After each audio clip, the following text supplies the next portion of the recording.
Well, hello, friends. Welcome into TexAgs Rewind presented by Yeti here at SEC Media Days. Thanks to our friends at the Charge Apparel for bringing it. What a show today. It was back to back to back to back. It's supposed to be here on day one of SEC Media Days with Jimbo Fisher still to talk here shortly. We had a SEC Mike on the program, and I think we kind of got along. Like, we're kind of buds now, and Ola and him were like hugging it out. Matt Moscona, he wasn't as kind as I was expecting, but he was on the program to talk a little LSU, but he was great to get his. He's got a perception of the program, and he spoke about that. Andy Staples, now from On3, joined the program. We also had Cole Cubelic on the program, and he really focused on the offensive line. So it was a wonderful day here, day one of SEC Media Days. Check out TexAgs Rewind now. Where are you in regards to A&M's wide receiver crew when it comes to the SEC? Because I think potentially they could be a top two, top three. I think they're number one. Do you? Okay. With Anais Yep. and Moose and Evan Stewart. I think Evan Stewart, he may not be the best receiver in the SEC, but I think he's 2 or 3. Okay. I really like Juice Wells out of South Carolina, but I'll take that trio over any in the country right now. And I know they got some young guys that they're Noah Thomas is another one. Oh, yeah. I like Micah Tease, the true freshman. We'll see how much play they get with the other. I mean, it's hard to get that many catches. They got an excellent tight end in Green. They're going to have the weapons. They have everything there. There's no excuse. I'm not saying they got to win 11 games or anything, but we've got to make a bowl game. I mean, that's a given. We got to win at least 8 games. I feel like if they don't win 8 games, I mean, I think it's a joke. I think they should fire Jimbo if they don't win at least 8 with this roster. I have no issue with that at all. In fact, we've said it before. You fired the predecessor for averaging 8 wins a year. Yeah. At some point, you got to stop saying next year's the year. At some point, you have to say this year's the year. Right. Now, And- I mean, if quarterbacks get injured, you lose to Alabama 1, you lose to Tennessee by Right. 2. I'm not saying we got to fire the guy because there's things that happen, right. but this is an elite roster. It's time to see some results on the field. KJ Jefferson's your best quarterback in the SEC? Yeah, still. Yeah. I love him. I think You've he's always great. liked them, right? I have, and I think Yeah. I've been vindicated in that. He's a very good player. He's been carrying Arkansas. He got banged up last year. Again, I don't like to make excuses for players, but he's an excellent player. I think he's the best running quarterback in the SEC. He's a tank back there. He had better completion percentage, yards per average than Bryce Young last year. I mean, he's a highly efficient passer that people don't give credit for. Now, he's done it under the same offensive coordinator. I like Kendall Browse. I thought A&M should have tried to get Kendall Browse. There's background. I'd rather have Bobby Petrino anyway. But I thought for a time there, if they could steal a guy like Kendall Browse, go to that Baylor-style offense, that's what they should do. But we'll see how that affects KJ with Dan Enos being the offensive coordinator. I think that's an under talked about storyline that, he may regress because he may not fit the system. But if they can do what they did with Jalen Hurts in that system, could unlock even more in his game. If you maybe bet today, I think Jimbo would not be here next You year. cannot have 3 sub-9 season wins. Like, I think 9 is the spot. Can they be better than 9? Sure. You got to get to 9 wins. Okay. I don't see that for this A&M team. And if there is a path, and I would say this is why I think I look at LSU as a team that I think should win the West this year. David, I think this is the worst quarterback league in the year in the SEC since 2014. Been a minute. If you remember in 2013, Johnny was coming off the Heisman. You had Aaron Murray, A.J. McCarron, Zach Mettenberger, Connor Shaw won 11 games at South Carolina. James Franklin went to 2 SEC championship games at Missouri. Like, 13 was a great quarterback. There's got to be guys I'm leaving off as well. 14 was like a dearth. It was terrible. I mean, LSU was running Anthony Jennings out there. You know what I mean?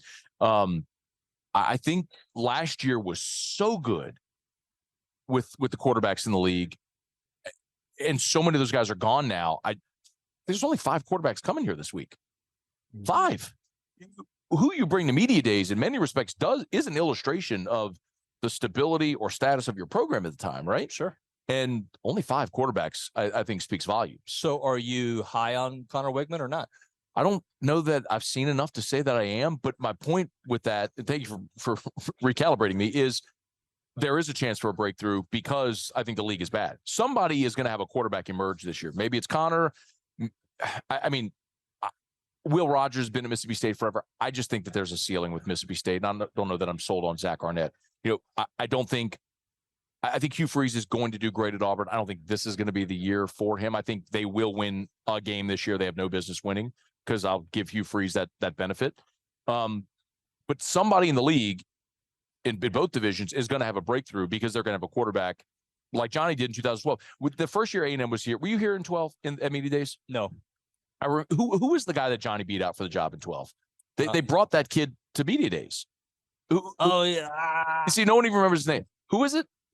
Jameer Showers. Showers. Yeah. So they brought that kid to media days, and then Johnny beats him out in fall camp, and then obviously has. So I'm not saying that Wegman's going to be that guy, but my point is somebody is going to emerge in the division this year that we don't know yet. I'm going to be fascinated who that is, because that I think is going to set the stage not for this season, but probably the next 2 years as well. So what's A&M's floor and ceiling in your eyes?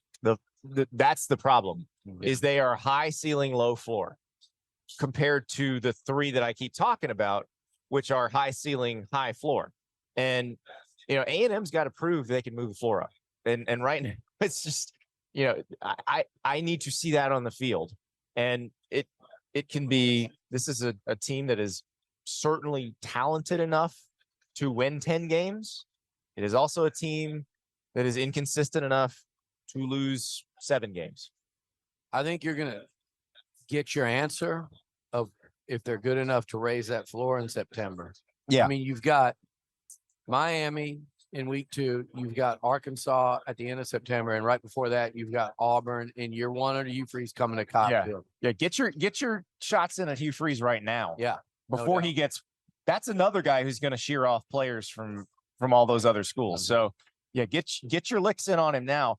Don't let him beat you now, because that's going to get worse. Yeah. And in a way, playing him like 4th week, on one hand, you're better, like get your licks in now. But on the other hand, it's like, are you going to catch them before everyone kind of figures them out? Because they are going to have weaknesses. Well, they're also not deep. That's and I'm guarantee you he's going to come say that. Yeah. He's going to make that the recruiting pitch for the class of 24 and 25. Like, hey, we're not deep. Come play for us and you'll start. But yes, the later you get them in the season, probably the better off you are this year. What are you most interested to hear from Jimbo today? I just, He's not going to sit there and just give you a ton. No, Parse through it. it's more of a vibe check for me. Yeah. Like in the spring, the press conference where he's all defensive about the Bobby Petrino questions. You're like, okay, nobody sees anything. Nobody's watching practice. You don't have to make us ask any more questions. If you come with the vibe like, hey, this is going great, don't worry about it, we're good, we have to take you at face value. Yeah. And instead of just ginning up more issues, just come in, be like, listen, we got a good team, we got a good plan, this is going to work. Whether that happens or not is entirely dependent on what happens during the games. Yeah. So just win. You don't have to, you can win this. You don't have to lose this. And there's no reason to take an L now. Yeah. So just come in and be confident. And Jimbo is, when he is confident in his team, he makes it very obvious. I think back to some of those Florida State teams. Like, I remember the media day, the Florida State would do an on-campus media day where they did their team picture. Yeah. And then you talk to the players and the coaches. It was the only day you could interview assistants. And I remember I went in 2013. So this is, right the day before they start practice. Those dudes walked out for the team photo, and then Jimbo talked. And I remember calling Ralph Russo at the Associated Press saying, can I change my preseason AP poll ballot? I have Florida State too low. I had them at like 5. I was like, I need to move them to like 2. Yeah. Wow. So, I try to watch the offensive line. I don't. I try to.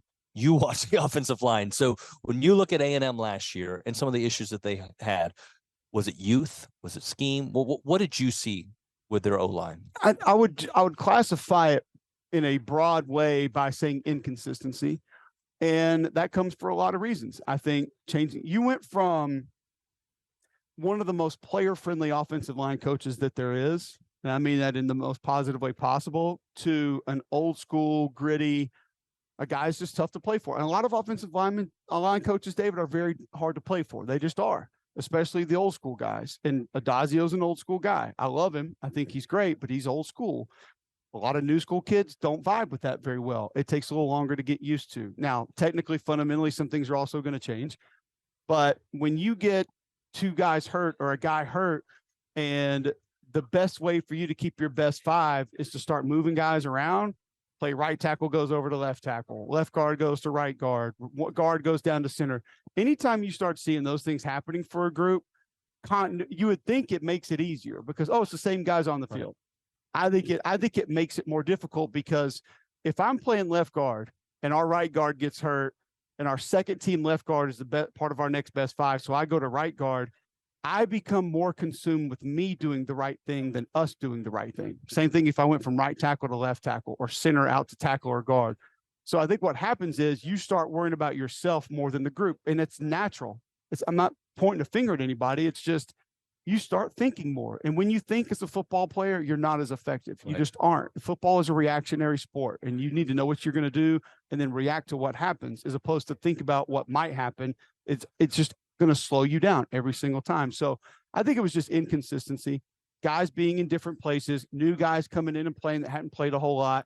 And then I think a new coach with new technique, new fundamentals, maybe being coached a different way, just had some guys either thinking or second guessing some things that maybe slowed them down. But I've said it all off season. The potential is there. Almost every guy on that group has good tape. Some of them have some average tape. But if the continuity is there, that A&M offensive line got a chance to be really good this year. All right, friends, plenty of great stuff tomorrow on the program. We hope to have Greg Sankey on the show, Benjamin Watson, and also Tony Barnhart, plus everybody else that we can get. Like, comment, and subscribe. Thanks so much for watching TexAgs Rewind.